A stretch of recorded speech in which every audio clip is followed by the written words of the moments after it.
মালাইকাতু ওয়া হুয়া কাইমুন ইউসাল্লি ফিল মিহরাব আন্নাল্লাহা ইউবাশশিরুকা বিয়াহইয়া। আল্লাহ রাব্বুল আলামিন জাকারিয়া পয়গম্বর নামাজের ভিতরে জাকারিয়া নবী আল্লাহ সুসংবাদ দেন আন্নাল্লাহা ইউবাশশিরুকা বিয়াহইয়া। ও পয়গম্বর জাকারিয়া নবী, আমি আল্লাহ আপনার একটা ছেলে সন্তানের সুসংবাদ দিলাম। শুধু ছেলে সন্তানের সুসংবাদ নয়, বরঞ্চ আমি আল্লাহ তোমার সন্তানের নাম নির্ধারণ করলাম ইয়াহিয়া। আল্লাহু আকবার। আল্লাহ এখনো আছে না নাই? জোরে বলে আছে না নাই? কামেলা খুবাইব রাদিয়াল্লাহু তাআলা বন্দী করেছে, বন্দী করে ঘরের ভিতরে আবদ্ধ করে রেখেছে। যেই ঘরের ভিতরে আবদ্ধ করেছে ওই ঘরের একটা মেয়ে ছিল কাফের। মেয়েটা যার নাম হলো যায়েদা। ওই মেয়েটা জানালা দিয়া তাকায় দেখে আল্লাহর নবীর সাহাবী খুবাইবের ঘরের মধ্যে তার মাথার উপরে আঙ্গুরের ছড়া ঝুলতেছে, আর সেখান থেকে আঙ্গুর ফেরে ফেরে খায়।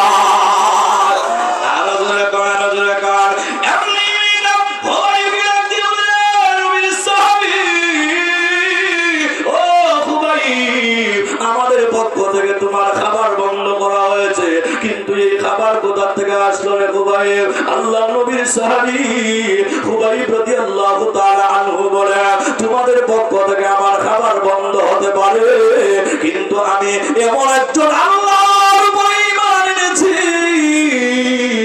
ওই আল্লাহর পক্ষ থেকে আমার খাবার বন্ধ হয় না।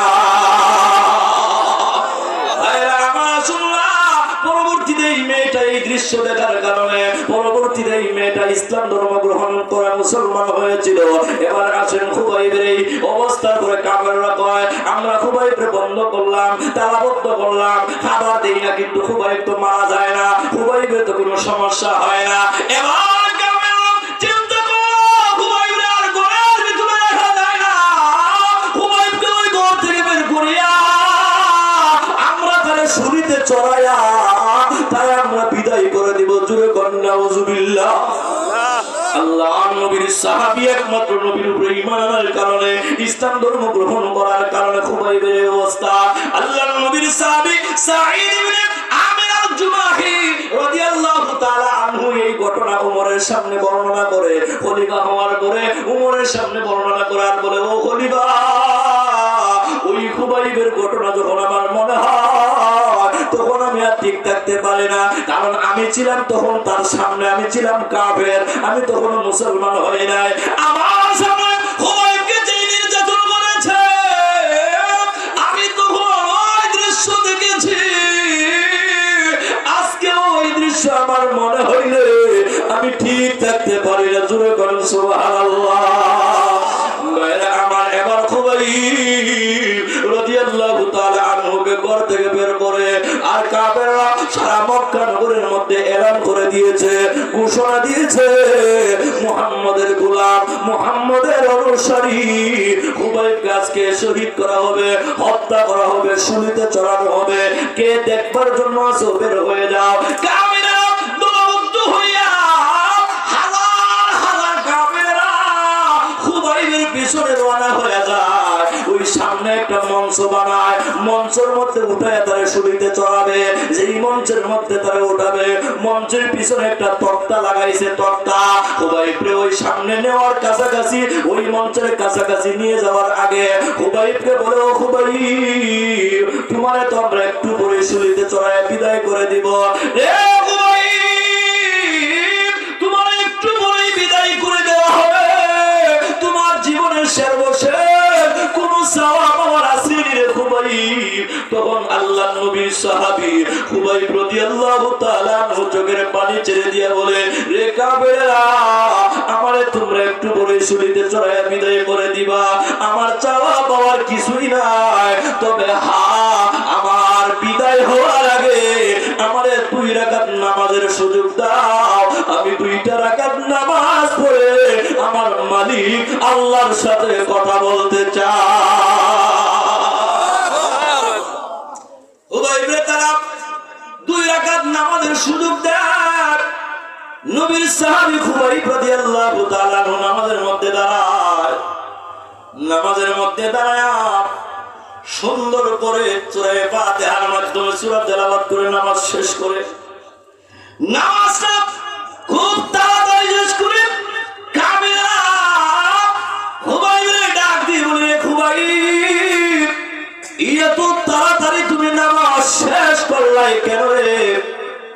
এমনি খুবাইব রাদিয়াল্লাহু তাআলা আনহু বলেন, রে কাবের শোনো, আমি যখন নামাজের মধ্যে দাঁড়াইলাম আমার নামাজ পড়তে খুব ভালো লাগছিল, মজা লাগছিল, আমার মনে হয়েছিল আমি নামাজ লম্বা করি, দীর্ঘ করি, কিন্তু আমি নামাজটা লম্বা করি না, দীর্ঘ করি না। কারণ হলো তোমরা তো ওই কথা মনে করতে পারো যে মুসলমানেরা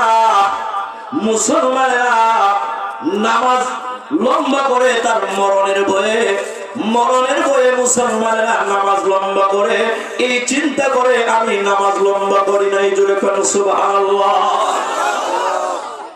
আমি এই জন্য নামাজ লম্বা করি না, যেহেতু তোমরা এই কথা মনে করতে পারো যে মুসলমানেরা নামাজ লম্বা করে মরণের ভয়ে, আমি চাই না আমার জীবনের শেষ মুহূর্তে মুসলমানদের উপরে কোনো কথা উঠায় যাইতে। আরো জোরে কোন। এমনি হুমায়ুন ওই মঞ্চের মধ্যে উঠা হুমায়ুনকে দাঁড় করা, তার ডান হাতটা এইভাবে টান দিয়ে নিয়ে ওই তক্তার মধ্যে লাগা। একটু ভালো করে গভীর মনোযোগ দেন বাবা। তক্তার মধ্যে লাগা একটা পেরেক মারে ওই তক্তার সাথে হুমায়ুনের হাতটা। একটু চিন্তা করেন, জীবিত একটা মানুষের হাতের মধ্যে পেরেক মারলে কেমন হবে? হুমায়ুনের ডান হাতটা টান দিয়ে যখন পেরেক মারে, হুমায়ুন মাথাটা নিচে দিকে দিয়া চোখের পানি ছেড়ে ছেড়ে কান্দে। বাম হাতটা টান দিয়ে নিয়ে ওইভাবে তক্তার মধ্যে আবার একটা পেরেক মারে। মনে হয় যে একটা তক্তার সাথে আর একটা তক্তার জয়েন লাগায়। এরপরে হুমায়ুন সুইয়ের ব্যবস্থা করে প্রত্যেকটা শরীরের মধ্যে, হুমায়ুনের শরীরের মধ্যে সুই দিয়ে ছিদ্র করে মহিলারা মুরব্বা বানাইলে অথবা কদুর মধ্যে যেরকম ছিদ্র করা হয় এরকম ছিদ্র করেছে। রক্তগুলি পড়তেছে। হুমায়ুন মাথাটা নিচের দিকে কান্দে আর বলে, আল্লাহ মনে হয় আমার জীবনের শেষ মুহূর্ত চলে আসছে, আমি বিদায় হয়ে যাব,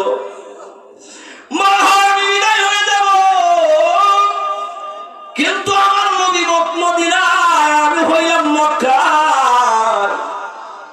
আমার জীবনের শেষ সালামটা আল্লাহ তুমি নবীর কাছে পৌঁছাইয়া দিও। আরো জোরে পান, আরো জোরে পান। এরপরে খুবাইবকে এভাবে নির্যাতন করার পর এখন তো সামান্য বাকি আছে, জানটার কিছুক্ষণের ভিতরে শহীদ হয়ে যাবে।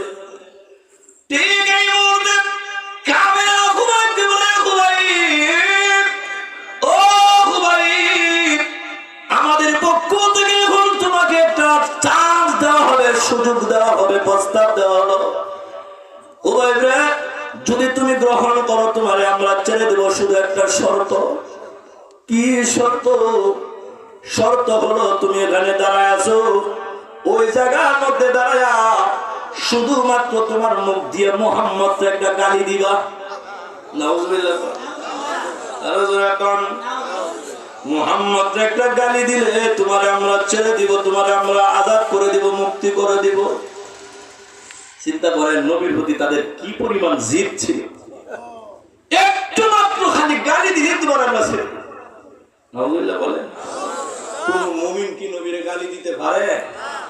হ্যাঁ, আমাদের জীবনের চাইতে আমরা নবীরে বেশি ভালোবাসি, ঠিক না বেটি? যতক্ষণ পর্যন্ত একটা মুমিন তার জীবনের চাইতে নবীরে বেশি ভালো না বাসবে, ততক্ষণ তো সে মুমিনই হতে পারে না। কথা বলেন। তো খুবাইব রাদিয়াল্লাহু তাআলা আনহুকে বলে, তুমি যদি খালি আব্দুল্লাহর বেটা মুহাম্মদকে গালি দিতে পারো তাহলে তোমার ছেড়ে দিব। নবীর সাহাবী হযরত খুবাইব রাদিয়াল্লাহু তাআলা আনহু বললেন, নবীর গালি দিয়ে দুনিয়ার সামান্য একটু জীবন আমারে তোমরা দিবা, আর তোমরা মনে করছো আমি নবীর গালি দিব?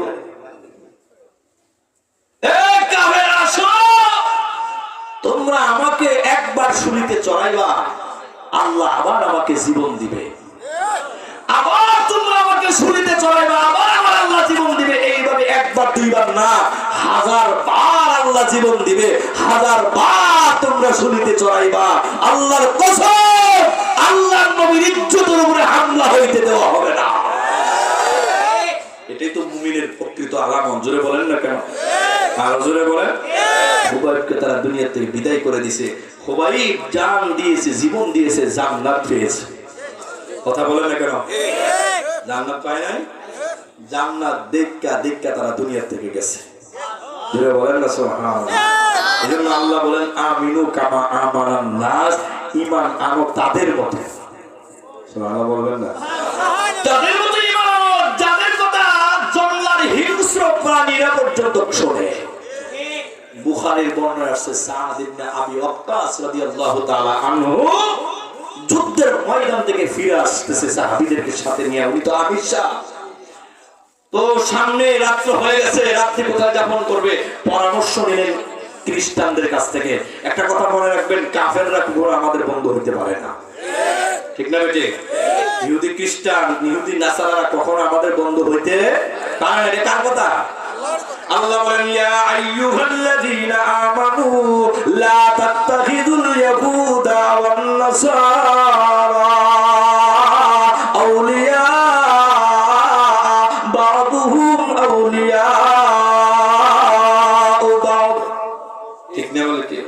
তার কথা আল্লাহ বলেন মুমিনরা ঈমানদাররা ইহুদি নাসারাদেরকে বন্ধু বানায় না। ঠিক কি না বলেন? ইহুদি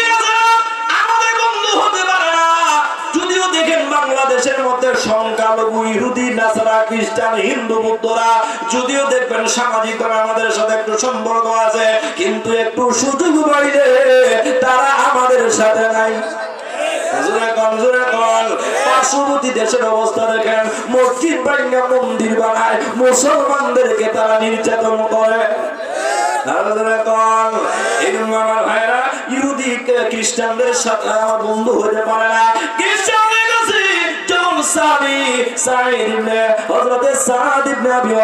যখন পরামর্শ চাইলেন, তখন তারা কয় সুযোগ পাইছি, এইবার মুসলমানদেরকে এতদিন পর্যন্ত তাদেরকে আমরা কিছুই করতে পারি না, আজকে একটা সুযোগ পাইছি, যেহেতু আমাদের কাছে পরামর্শ চেয়েছে, আমরা এখন এবার তারা বলতেছে এবার মুসলমানদেরকে ওই আফ্রিকার জঙ্গলের হিংস্র প্রাণীদের খাবার বানাইব।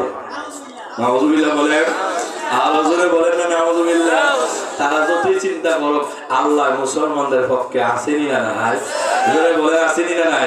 বাংলাদেশে বহুত ষড়যন্ত্র হয়েছে, ওই ইস্কন নামক জঙ্গি সংগঠন ষড়যন্ত্র করেছে, আল্লাহ আমাদেরকে হেফাজত করেছে। এরপরে আসুন ওই তনবীর ইস্তেমার ময়দানে ষড়যন্ত্র হইতেছে, হচ্ছে সাত গ্রুপ নামক একটা তথাকথিত ষড়যন্ত্রকারীরা আমাদের ভাইদেরকে তারা হত্যা করেছে, শহীদ করেছে। এই ষড়যন্ত্র থেকেও আল্লাহ আমাদেরকে হেফাজত করতেছে। তিনি বলেন ঠিক কিনা? আরো করবে। যারা বলে আমরা যদি অটল থাকি, আল্লাহ আমাদের সাথে থাকবে ইনশাআল্লাহ। থাকবেন তো ইনশাআল্লাহ? আলেম ওলামাদের পক্ষে থাকবেন তো ইনশাআল্লাহ? আল্লাহ আমাদেরকে বোঝার তৌফিক দান করুন। সকলে বলেন আমিন। সাদ ইবনে আবি ওয়াক্কাস রাদিয়াল্লাহু তাআলা আনহু জিজ্ঞেস করার পরে এরা কয়, আপনারা ওই সামনে যে পাহাড় আছে, এই পাহাড়ে এই জঙ্গলের ভিতরে নিরাপদ জায়গা, এখানে আপনারা রাত্রি যাপন করতে পারবেন। তখন সাহাবীরা চলে গেলেন ওই পাহাড়ের ভিতরে। ভিতরে ঢোকার সাথে সাথে তাকায় দেখে অন্যান্য সাহাবীরা যে ওই পাহাড়ের ভিতরে হিংস্র প্রাণীরা যত প্রাণী আছে, বাঘ ভাল্লুক যা আছে, এই সিংহ সহ সবগুলি দেখা যাচ্ছে, এলোমেলো অবস্থা। তখন সাহাবীরা আনাগোনা করতে করতে এক পর্যায়ে আমির শাহ হযরত সাদ ইবনে আবি ওয়াক্কাস রাদিয়াল্লাহু তাআলা আনহু কানে আসছে। সাদ ইবনে আবি ওয়াক্কাস রাদিয়াল্লাহু তাআলা আনহু সাহাবীদেরকে ডাক দিলেন, তোমরা ভয় পেও না, ভয় পেও না, চিন্তার কারণ নাই। আর হুজুরে বলেন চিন্তার কারণ নাই বলে কি করো, একটা মঞ্চ বানাও। সাহাবীরা কয় মঞ্চ বানানোর মনে হয় আমাদেরকে মঞ্চের মধ্যে দাঁড়ায় উনি মনে ভাষণ দিবে আমাদের উদ্দেশ্যে, কিন্তু না, মঞ্চ তৈরি করার পরে সাদ ইবনে আবি ওয়াক্কাস রাদিয়াল্লাহু তাআলা আনহু মঞ্চের মধ্যে দাঁড়ায় ভাষণ দেয় ওই হিংস্র প্রাণীদের উদ্দেশ্যে। সুবহানাল্লাহ, রাসূলের কল্লা হিংস্র প্রাণীদের উদ্দেশ্যে সাদ ইবনে আবি ওয়াক্কাস ভাষণ দেয়। জঙ্গলের হিংস্র প্রাণীরা, আমরা সাধারণ কোন মানুষ নয়,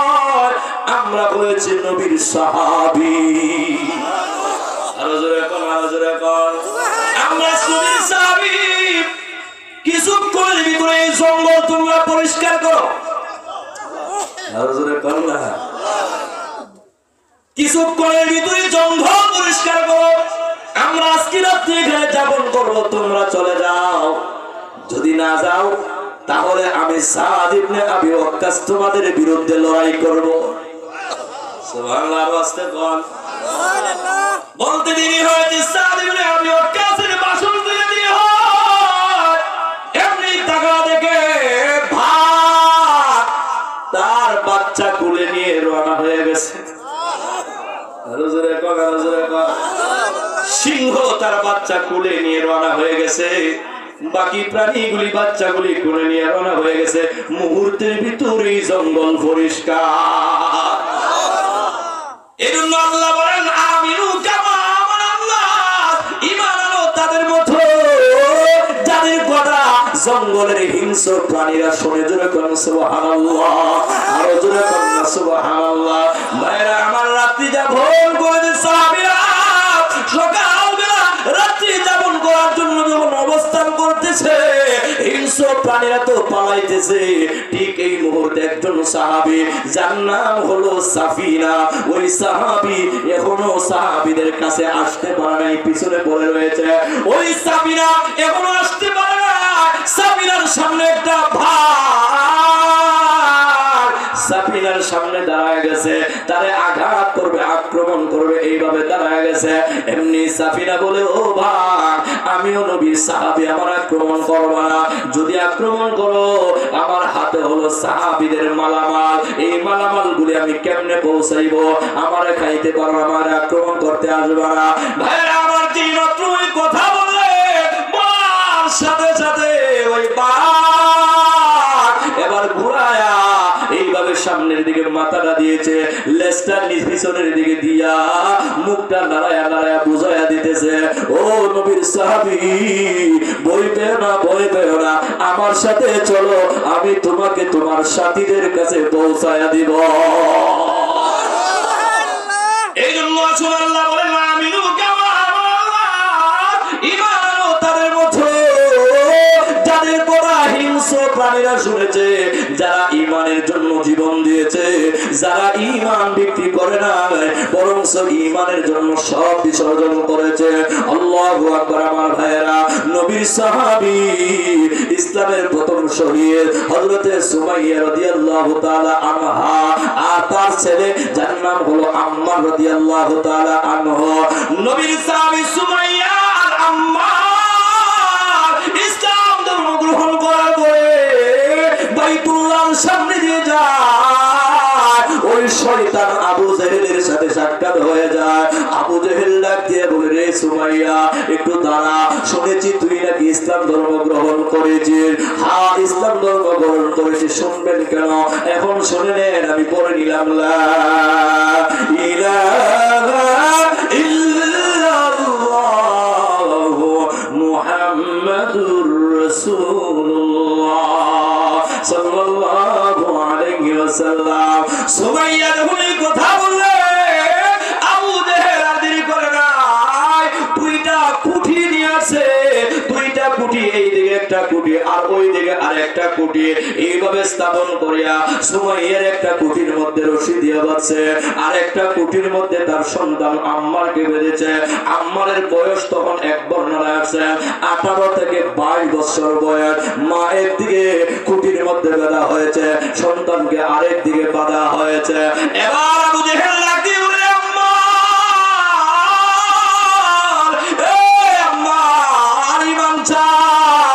যদি ঈমান না ছাড়ো তাহলে তোমাকে এখন কঠিন শাস্তি দেওয়া হবে। আম্মার বলে, না না, ঈমান ছাড়বো না, ঈমান ছাড়বো না। আম্মার কি বলে, রে আম্মা, এমন কঠিন শাস্তি দেওয়া হবে, এমন নির্যাতন করা হবে, জীবনে এমন নির্যাতন তুই দেখিস না রে আম্মার। আম্মার বলে, কি নির্যাতন আমাকে করবে, কি আমাকে দেখবেন, কি দেখাবেন? এমনি আবু জেহেল বলে, আম্মা, তোর সামনে এখন তোর মার কাপড়গুলি খোলা হবে, উলঙ্গ করা হবে। চিল্লায় বলেন নাউজুবিল্লাহ, আরো জোরে বলেন না নাউজুবিল্লাহ। আবু জেহেল আম্মাকে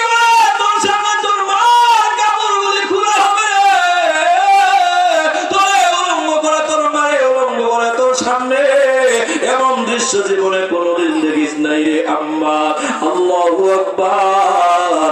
আবু জেহেলের এই কথার পরে হযরতে সুমাইয়া আম্মারকে ডাক দিয়ে বলে, ও আম্মা, আমি এমন সন্তান পেটে ধারণ করি নাই। ওরে আম্মার, আমি এমন সন্তান পেটে ধারণ করি নাই যে সন্তান আবু জেহেলের কথা ঈমান ছেড়ে দিবে। আম্মার রে, যতই কথা বলুক না কেন তুমি ঈমান ছাড়বা না। আবু জেহেল সুমাইয়ার শরীর থেকে কাপড়গুলি কইলা বালায়। আম্মা তার মাথাটা নিচের দিকে দিয়ে বলে, আল্লাহ, যদি জমিনটা ফাঁকা হয়ে যেত আমি জমিনে দাফন হয়ে যাইতাম। এমনি আবু জেহেল ডাক দিয়ে বলে, আম্মার মাথাটা উঠা, যাতে করে সে তার মার দৃশ্য দেখে ঈমান ছাড়ে। কিন্তু আম্মা এরপরে মাথাটা উঠায় দেয়। সময় বলে, আম্মা ঈমান ছাড়বে না, ঈমান ছাড়বে না। সর্বশেষ সুমাইয়ার জমিনের মধ্যে শুয়া আবু জেহেল বর্ষায় সুমাইয়ার লজ্জাস্থানের মধ্যে আঘাত শুরু করে দেয়। লজ্জাস্থানের মধ্যে আঘাত করে জমিন রক্তাক্ত হয়ে যায়। এরপরও সুমাইয়া ওই পজিশনে তাকিয়ে বলে, আম্মা, মনে হয় আমি চলে যাব, আমার মনে হয় আর দেরি হবে না, মনে হয় আমি বিদায় হয়ে যাব। আমার নাকির মধ্যে জান্নাতের গান লাগতেছে রে আম্মা, মনে হয় আমি শাহাদাতের পেয়ালা পান করে ফেলবো। কিন্তু আম্মা রে, আমার নসিহত হইল, তুই ঈমান ছাড়বি না, ঈমান ছাড়বি না। আমার আল্লাহ ডাক দিয়ে বলে, জিবরাইল, ও জিবরাইল, আমার বান্দি সুমাইয়ার জন্য জান্নাতি পোশাক লয়ে যা। আমার বান্দির পরায় দে, আর জান্নাতটা আমার বান্দির চোখের সামনে তুলে দাও। আমার বান্দির সুমাইয়ার চোখের মধ্যে জান্নাতটা তুলে দাও। জান্নাতটা দেইখা দেইখা আমার বান্দি যেন দুনিয়ার থেকে চলে আসে। জোরে কোন সুবহানাল্লাহ, আরো জোরে কোন, আরো জোরে কোন। এই জন্য আমার ভাই আল্লাহ বলেন, আমিনু কামা আমান্নাস, ঈমান আনো তাদের মতো যারা ঈমানের জন্য জীবন দিয়েছে। জোরে বলেন ঠিক কিনা, আরো জোরে বলেন ঠিক কিনা। ভাই আমরা আসুন এই আয়াতের ব্যাখ্যায় বুখারীর বর্ণনা আরেকটা ঘটনা বলবো আমার ভাইরা। ফেরাউন তার ঘরে একটা কাজের মেয়ে ছিল, মেয়েটার নাম ছিল মাশেতা। মেয়েটা ফেরাউনের মেয়ের মাথার চুল আশ্রয় দিত, কিন্তু নীরবে নীরবে মেয়েটা আল্লাহ নবী মুসার আল্লাহর উপরে ঈমান এনেছে। জোরে কোন সুবহানাল্লাহ। হঠাৎ করে ওই দিন ফেরাউনের মেয়ে তাকা দেখে তার মাথার চুল আশ্রয় দিতে যায়, সিঁদুরটা মাটির মধ্যে পড়ে যায়। সিঁদুরটা উঠায় আর বলে বিসমিল্লাহ। তখন ফেরাউনের মেয়ে প্রশ্ন করেন, আপনি কার কথা বললেন? আমার আব্বা ছাড়া কি আর কোনো আল্লাহ আছে? তখন মেয়েটা বলেন, ফেরাউনের ওই কাজের মেয়েটা বলতেছেন, তোমার আব্বা কেন? আমি এবং তুমি রব্বি ও রাব্বুক, আল্লাহ আমাদের সকলের একজন আছে, আল্লাহ। আরো জোরে কোন। এইদিকে ফেরাউন ৩৬,০০০ মতান্তরে ৭২,০০০ জাদুগির হত্যা করেছে। যেই জাদুগির গুলা ওই মুসা নবীর সাথে মোকাবেলা করেছে, এদেরকে হত্যা করার পরে ফেরাউন ঘরে ঢুকছে। ফেরাউনের মেয়ে যায় বলতেছে, আব্বা আপনি ছাড়া কি আর কোন রব আছে? কয় না। তাহলে আমাদের যে কাজের মেয়েটা আছে এটা তো বলতেছে যে আপনি ছাড়া নাকি একজন রব আছে, আপনারও রব আমারও রব, সকলের নাকি রব তিনি নাকি আল্লাহ। আরো জোরে কোন। এবার ফেরাউন ডাক দিয়ে বলে, আমার ওই মেয়েটা নিয়ে আসো আমার সামনে, সামনে হাজির করা হয়। ডাক দিয়ে বলতেছে, মাসে দাঁড়ে তুই নাকি আমি ছাড়া কারোর উপরে ঈমান আনলে? হ্যাঁ, আপনি ছাড়া আমি আমার আল্লাহর উপরে ঈমান এনেছি। আমার রব আল্লাহ, আপনার রব আল্লাহ, সবার রব আল্লাহ, যার উপরে আমি ঈমান এনেছি। এবার ফেরাউন ডাক দিয়ে বলতেছে মাসেদারে তাহলে শোন, তোকে এখন নির্যাতন করা হবে। বলে কি নির্যাতন করা হবে? বলে তোর যে 11টা মেয়ে আছে, এই 11টা মেয়েকে এই মুহূর্তে হত্যা করা হবে। ফেরাউন যখন এই কথা বললো, মাসেদার ডাক দিয়ে বলতেছেন ভয় দেখে লাভ নাই, কারণ আমার 11টা মেয়ে আমার মেয়েগুলো ওই আল্লাহর উপরে ঈমান এনেছে। সুবহানাল্লাহ। এমনি 11টা মেয়েকে উপস্থিত করিয়া এক বর্ণনায় আসছে তেল, আরেক বর্ণনায় আসছে জ্বলন্ত আগুন, আরেক বর্ণনায় আসছে ফাঁসির কাষ্ঠ। ধরেন যে কোনো একটা তেল ধরেন, জ্বলন্ত তেল, গরম তেল, এক এক করে 11টা মেয়ের মধ্যে 11টা মেয়ে ফেলে দেয় মার সামনে। 11টা মেয়ে এক এক করে সব শেষ। সর্বশেষ যে মেয়েটা একদম কুলের বাচ্চা, দুধের শিশু, তারে পালাইয়া দিবে। মা সন্তানের একটা ব্লাড ডালিশন আছে। তখন মা সাদার অন্তরের মধ্যে একটু ভালোবাসা মেয়ের প্রতি একটু বেশি বেড়ে যায়। যখন মেয়েটার প্রতি মা ভালোবাসা বেড়ে যায়, এমনি মহান আল্লাহ ওই ছোট্ট বাচ্চা জবান খুলে দেয়। সুবহানাল্লাহ। জবান যখন খুলে দেয়, ওই মেয়েটা ডাক দিয়ে বলতেছে মাগো, ও মা, আপনি যে আগুন দেখেছে, জ্বলন্ত তৈল দেখে আমার জন্য আপনি ভয়ে চিন্তায় পড়ে গেলেন গো মা। এটা আসলে জ্বলন্ত তৈল না গো মা, এখানে পড়তে দেরি হবে, আল্লাহর তরি জান্নাতের মেহমান হতে দেরি হবে না। আর জোরে কন্যা সুবহানাল্লাহ। এবার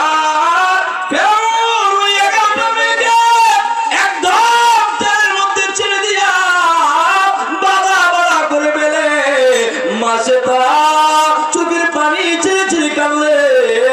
এবার বেরম ডাক দিয়ে বলে মাসেদা, এখন তোমার ফালা রে মাসেদা, বুঝো তো এখন তোমার শেষ করে দেওয়া হবে, এখনই তোমার ওই জ্বলন্ত তৈলের মধ্যে নিক্ষেপ করা হবে রে মাসেদা। তোমার কি কোনো চাওয়া পাওয়ার আছে রে মাসেদা? মাসেদা গো ফেরাউন, আমার কোনো কিছু চাওয়া পাওয়ার নাই, তবে একটা চাওয়ার আছে। চাওয়ার হলো আমার 11টা মেয়ে তুমি জ্বলন্ত তৈলের মধ্যে নিক্ষেপ করার পরে আমার মেয়েগুলার যে হাড্ডিগুলো আছে, ওই হাড্ডিগুলো এক জায়গায় জমা করবা, আর আমার তেলের মধ্যে পালানোর পরে আমার হাড্ডিগুলো এক জায়গায় জমা করিয়া আমার মেয়েগুলার হাড় আর আমার হাড়গুলা এক জায়গায় দাফন করে দিয়ে জুড়ে কোন সুবহানাল্লাহ। আমার মেয়েগুলার হাড় আর আমার হাড়গুলি এক জায়গায় দাফন করে দিয়ে, এই জন্য মেয়েগুলার আমি একসাথে থাকতে বেশি দিন পারলাম না। আমার ধারণা হইল যদি তুমি আমাদের এক জায়গায় দাফন করো, মনে হয় জান্নাতের ভিতরে আমরা একসাথে থাকতে পারবো। এইদিকে মাসেদারে শহীদ করে দিয়া ফেরাউন ঘরের ভিতরে ঢুকছে আসিয়ার কাছে। আসিয়ার কাছে যাওয়ার পরে আসিয়া বলে, আসিয়া কোনো কিছু শুনতে পারছো কিনা? তখন আসিয়া বলে, শুনছি। বলে কি শুনছো?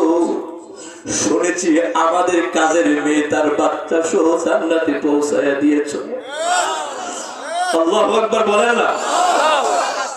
বলে শুধু শুনছি আর তাই নয়, আমি দেখেছি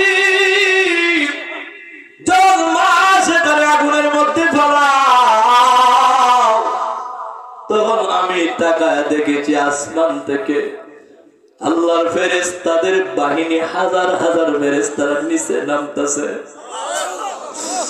আমি তাকায় দেখেছি হাজার হাজার ফেরেশতারা মাসে তার রূহটা জান্নাতের ভিতরে পৌঁছানোর জন্য নামতেছে। ফেরাউন ডাক দিয়া কয়, তোর মুখে তো আল্লাহর কথা, তুই কি আল্লাহ মানুষ নাকি? আসিয়া কয়, আমি তো এখন না, বহুত আগে থেকে ওই মুসা আল্লাহর উপরে ঈমান এনেছি। আরো জোরে কর, আরো জোরে কর। এবার ফেরাউনের মেজাজ গরম হয়ে গেছে। ফেরাউন ডাক দিয়ে বলে, আমার বউ, আমি কাছে, হামানের কাছে যায় বলতেছে, ও হামান, ও আমার বন্ধু হামান, শুনছো কিনা? বলে জানি না কি হয়েছে। বলে শোনো, আমার স্ত্রী আসিয়া আমারে খোদা মানে না, বরং সে নাকি মুসার আল্লাহর উপরে ঈমান এনেছে। আল্লাহু আকবার। এই কথা বলার পরে ফেরাউন যখন এই কথা বলছে, হামান ডাক দেয়া হয়, সি সি সি, বললাম না তুমি খোদা, তোমার বউ তোমার মানে না, তাহলে এখন কি করা যায়? হামান এবার পরামর্শ দিল, ও ফেরাউন, ও বন্ধু, তোমার বউরে প্রাথমিক চিকিৎসা করো। বলে প্রাথমিক চিকিৎসা কি?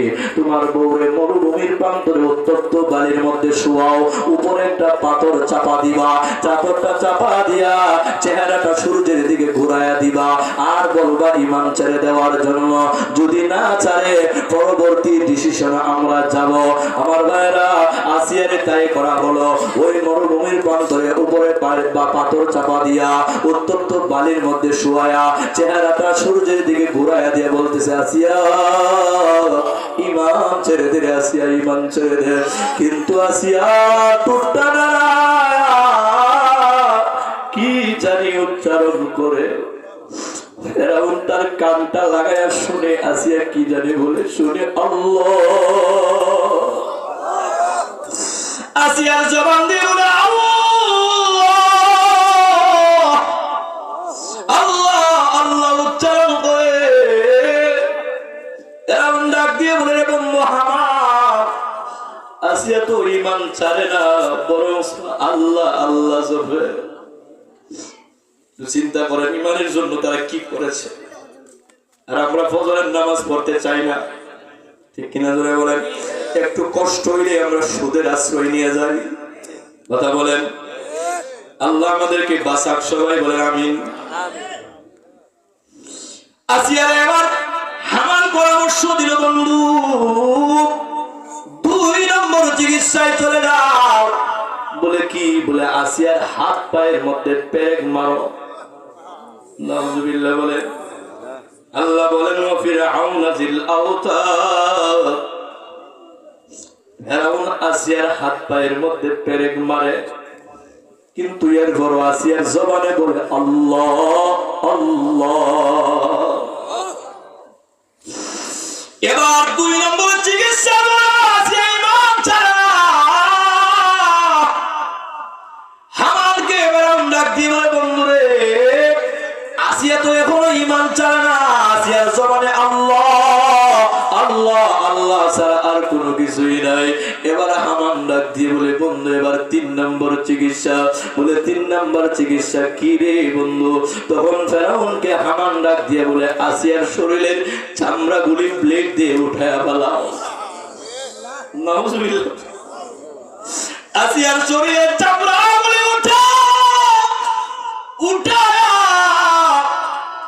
ওই উত্তপ্ত গরম বালির মধ্যে নিক্ষেপ করে রাখো।